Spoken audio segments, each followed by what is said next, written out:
Kennedy has them. A margin of 47,000. Ohio, 60% of the vote in, and 25 big electoral votes, and Nixon has those. Michigan, 40% of the vote counted. It is still undecided. Kennedy is leading by about 132,000. Indiana, 66% of the vote counted. Nixon has them. Illinois, 50% of the vote counted. Kennedy with about a 300,000 vote lead at the moment. 27 electoral votes.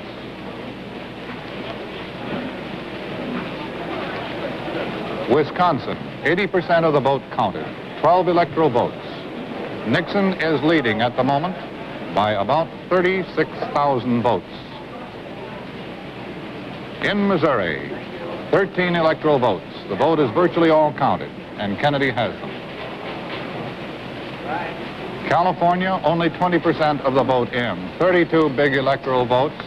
Kennedy has a lead of only about 16,000 votes at this moment. And that's the way the 12 states look. David, for the summary. Here's a summary of 12. Kennedy is leading in 9, Nixon in 3. And in these states, Nixon has won or is winning 50 electoral votes. Kennedy has won or is winning 225. Herb Kaplow, NBC News campaign and election reporter, is with the Nixon party at the Ambassador Hotel in Los Angeles. Let's go out there to hear from him. There is still a buzz of voices and noise, of course, here in the casino ballroom, but not very much of an attempt to generate much optimism here any longer. Most of the people here seem to know that their candidate is not doing very well. They've been following the scoreboard, occasionally getting little encouragement, but this board actually is probably an hour or an hour and a half behind the reports which are being given out on radio and television. Upstairs, where the vice president is, where members of his staff are, it's relatively quiet. There are quite a few security people around the vice president's 5th floor suite. He, incidentally, is expected down here perhaps sometime within the next hour. Herb Kaplow, NBC News, in the Ambassador Hotel in Los Angeles. Our tote board now shows Kennedy ahead still, as he has been, but by 1 million out of 51 million votes cast. We've heard a great deal. We've heard many forecasts of a close election, when in fact we have had very few close elections. I think 3 in the history of the country. The last one in 48, Truman. Before that, in 1916, when Woodrow Wilson won, and the last one before that, or the only one before that, 1876, with Hayes and Tilden, which we do not propose to go into here now. But we may be having another close election, if not that close, pretty close, here tonight. Chet? Now let's run down both the popular vote again and the electoral vote. The separation between the two candidates now is 1,100,000. Senator Kennedy's lead has been dwindling there just a little bit. Nothing dramatic, but Vice President Nixon has been whittling away at it. Here come some changes. Let's see what this reveals. 25,500,000 for Nixon. 26,676,000. No substantial change. On the electoral vote column, now again,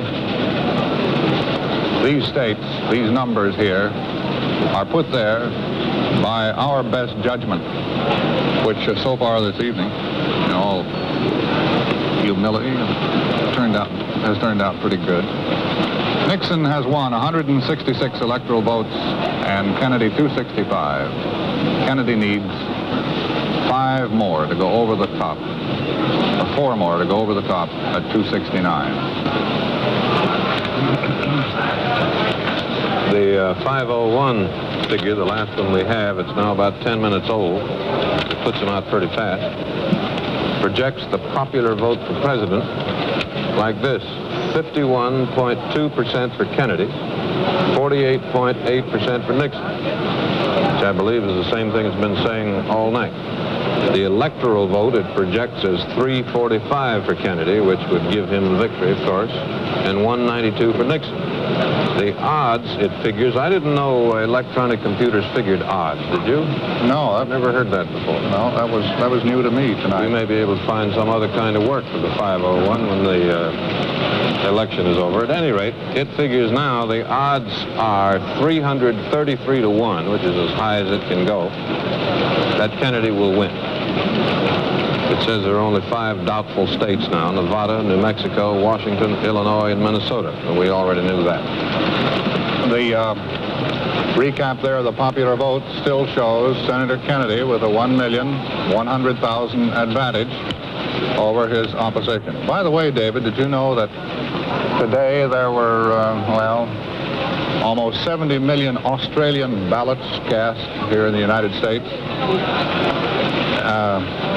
Well, we'll get to the Australian ballot later. We understand that Herb Kaplow at the Ambassador Hotel in Los Angeles now wants control back once again. You, Herbert Kaplow. The Vice President and Mrs. Nixon are just now coming out onto the fire escape and making their way down the stairs. We're coming right down.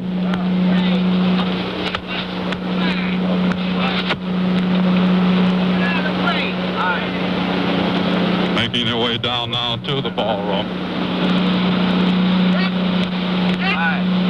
Followed by campaign director Bob Finch. Now making his way through the press room, which runs parallel to the ballroom. A few people in the ballroom doors exit.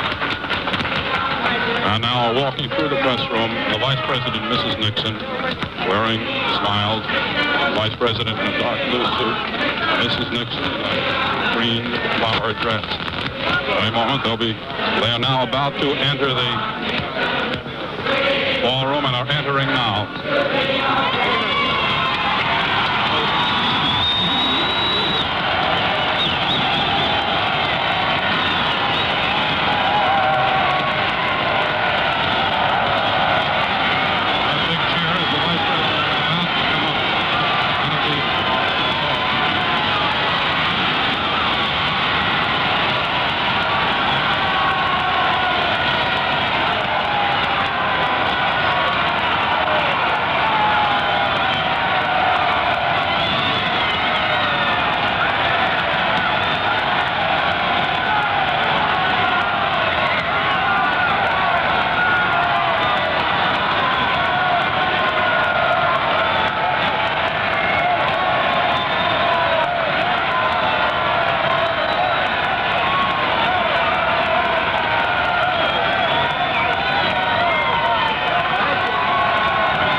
Thank you very much. Thank you. Thank you. Well, you know, I thought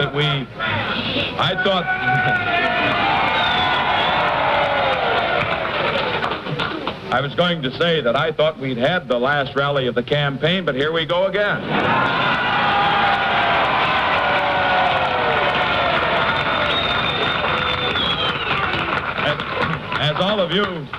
As all of you in this room know, and as all of you millions who are listening on television and radio realize, it is normally the custom for a candidate for the presidency or for any other office not to appear until after the decision is definitely known and all the votes are counted beyond doubt. However, I have been keeping some pretty late hours recently, and as some of you have, I know, who have met me at the airports as I've come in, with Pat on occasion.